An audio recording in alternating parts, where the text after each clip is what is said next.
Assalamualaikum warahmatullahi wabarakatuh. Perkenalkan, saya atas nama Mursyida Muhajir, NIM 2120038862080057. Nah, di sini saya akan mengerjakan tugas dari mata kuliah Strategi Pembelajaran dosen pengampu Dr. Usman SAG MAG. Nah, di sini saya akan menjelaskan mengenai strategi pembelajaran quantum learning. Langsung saja, selamat menyaksikan. Yang pertama yaitu pengertian mengenai quantum learning. Quantum learning adalah lingkungan belajar dan pengajaran yang nyaman, yang dapat mengubah kemampuan dan bakat alami siswa menjadi sesuatu yang berguna bagi dirinya dan orang lain. Pembelajaran kuantum adalah pembelajaran yang tugas utamanya menciptakan proses pembelajaran yang menarik, yang disesuaikan dengan tingkat perkembangan siswa. Interaksi ini merupakan elemen pembelajaran efektif yang mempengaruhi keberhasilan siswa. Pembelajaran kuantum terdiri dari petunjuk instruksi, strategi, dan seluruh proses pembelajaran yang mempertajam pemahaman dan memori, serta menjadikan pembelajaran sebagai proses yang menyenangkan dan bermanfaat. Quantum learning juga adalah penerapan metode pembelajaran baru yang melihat kemampuan siswa berdasarkan dari kekuatan dan kecerdasannya. Yang kedua, saya akan menjelaskan mengenai prinsip penerapan strategi quantum learning. Prinsip yang pertama yaitu segalanya berbicara. Segalanya dari lingkungan kelas hingga bahasa tubuh guru dan kertas yang guru bagikan hingga rancangan pembelajaran guru, semuanya mengirim pesan tentang belajar. Yang kedua yaitu segalanya bertujuan, di mana semua yang terjadi dalam pengubahan guru mempunyai tujuan.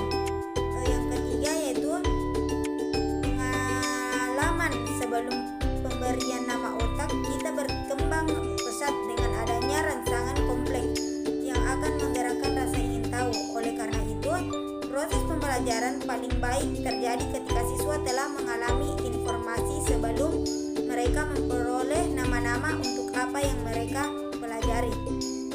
Kemudian yang ketiga yaitu akui setiap usaha, di mana belajar mengandung resiko. Belajar berarti melangkah keluar dari kenyamanan. Pada saat siswa mengambil langkah itu, mereka patut mendapat pengakuan atas pencapaian dari kepercayaan diri mereka. Kemudian yang terakhir atau yang keempat yaitu jika layak dipelajari maka layak pula dirayakan. Perayaan di sini adalah sarapan pelajar sang juara, atau perayaan adalah umpan balik mengenai kemajuan dan peningkatan asosiasi emosi positif dengan belajar. Konsep kunci dalam quantum learning dari berbagai teori dan strategi belajar yang digunakan antara lain yaitu terbagi menjadi beberapa teori. Yang pertama yaitu teori otak kanan kiri, yang kedua teori otak triune atau 3 in 1. Kemudian yang ketiga yaitu pilihan modalitas seperti gaya belajar visual, auditorial, dan kinestetik. Yang keempat yaitu teori kecerdasan ganda. Selanjutnya yaitu teori pendidikan holistik atau secara menyeluruh. Kemudian belajar berdasarkan pengalaman. Kemudian belajar dengan simbol atau metaphoric learning. Yang selanjutnya yaitu simulasi atau permainan. Kemudian yang terakhir yaitu menggunakan peta pikiran atau mind mapping. Materi yang ketiga yaitu mengenai penerapan quantum learning dalam pembelajaran. Yang pertama yaitu kekuatan ambag adalah motivasi yang didapat dari pemilihan secara mental antara manfaat dan akibat-akibat dari suatu keputusan. Yang kedua yaitu penataan lingkungan belajar. Dalam proses belajar dan mengajar diperlukan penataan lingkungan yang dapat membuat siswa merasa aman dan nyaman. Dengan perasaan aman dan nyaman ini akan menumbuhkan konsentrasi belajar siswa yang baik.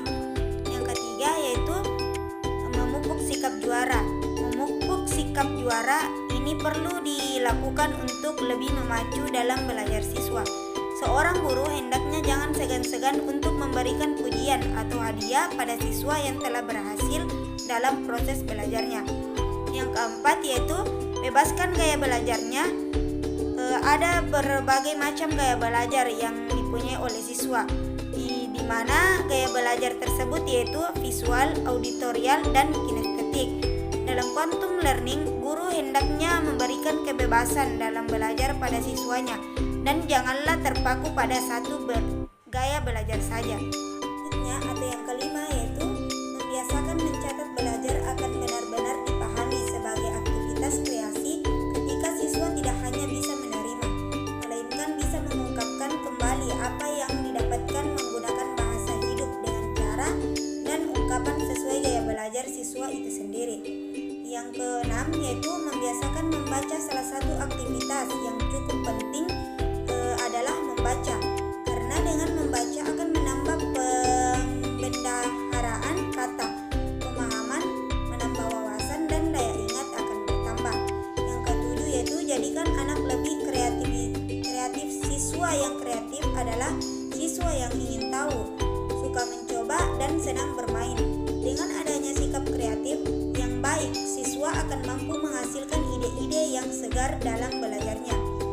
Yang kedelapan atau yang terakhir yaitu melatih kekuatan memori. Melatih kekuatan memori sangat diperlukan dalam belajar anak, sehingga siswa perlu dilatih untuk mendapatkan kekuatan memori yang baik.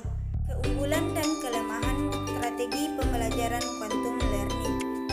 Kelebihannya yaitu di mana pembelajaran quantum ini menerapkan atau menekankan pada pengembangan keterampilan dan akademik.